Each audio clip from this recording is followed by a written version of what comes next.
Hey guys, Destler Magic here with another great overlooked but awesome card, and when I saw this one, I got really excited. This is an exceptional card that's a redundant card for another famous one. So instead of having one in your commander deck, you can now have two, which is huge. Oh, and apparently not a lot of people have heard of this because it's 25 cents. Odd considering it's an uncommon from Visions. I guarantee that just gave it away to most people. So perhaps you've heard of the card Urborg, Tomb of Yawgmoth. It's a legendary land, so yeah, okay, it can't be countered, can't reasonably be destroyed by most things.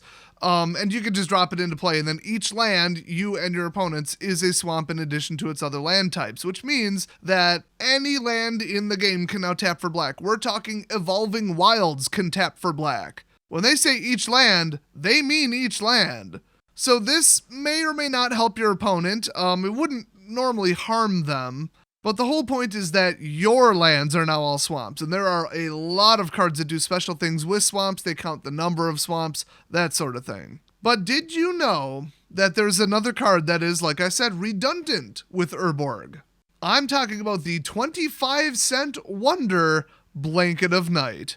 So it's a 3-cost double devotion, though, oh boy, enchantment that says each mana-producing land is a swamp in addition to its normal land type, which its updated Oracle text is just simply each land is a swamp in addition to its other land types, because what would a non-mana-producing land be? I wasn't sure that even existed, but one of the rulings on this card, strangely enough, is it can affect lands which do not produce mana. So, I mean, there's like Oracle text clarifications, and then there's just changing what the card does. They just straight up retconned it. But I'm fine with that. They basically just made it into a full-blown Urborg. So, yeah, enchantments are easier to remove than lands. Oh, and while we're on the topic of rulings, check this out. There's a ruling that states, the lands do not get the name Swamp in addition to their current name. This is a reversal of older rulings. So if you remember it being one way, they have now changed it. One of my favorite rulings for this is just a reminder that more than one Blanket of Night has no meaningful effect. Oh, pardon me, meaningful additional effect, it says.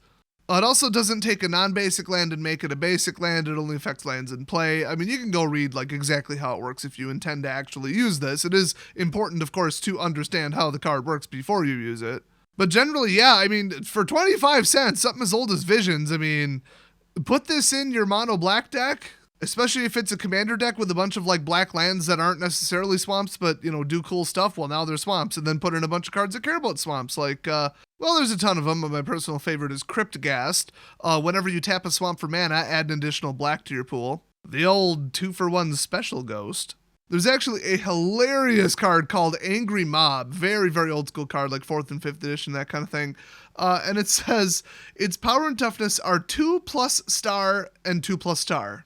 And as long as it's your turn, their power and toughness are equal to 2 plus the number of swamps your opponents control. Well, all of their lands are swamps. There's a very similar card called Crusading Knight that has protection from black, and Crusading Knight gets +1/+1 for each swamp your opponents control. Ouch. Well, and then there's Dread Presence, which was from M20, pretty recent here. 4-cost nightmare creature, and whenever a swamp enters the battlefield under your control, choose one. You draw a card and lose a life, or Dread Presence deals 2 damage to any target and you gain 2 life. I believe the way that Urborg and Blanket work, you would count that. And then, of course, we can't forget cards like Corlash, Heir to the Black Blade, which apparently not, because Gideon took it. Spoiler alert. But yeah, his power and toughness are equal to the number of swamps you control.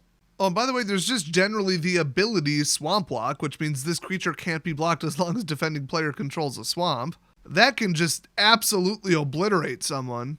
And you know, concerning that, probably the most powerful card you could possibly play is Zombie Master. Zombies aren't exactly hard to come by. People make zombie commander decks, and this guy says all zombies gain pay 1 regenerate this creature and Swamp Walk.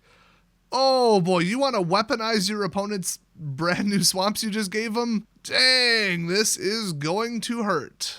So there's a bit you can do with that. You can fix your own mana. You can do, you know, just weird tricks and stuff. And yeah, it's just a fun card. And, you know, the fact that it's absolutely affordable, obviously, especially compared to Urborg. You could use it in its place or you could use it in addition to it. I know it's clearly not quite as good, but considering there are very few effects that do this in the game, yeah, why not? So thanks for watching, everybody. Check out the rest of the playlist, and I will see you guys next video.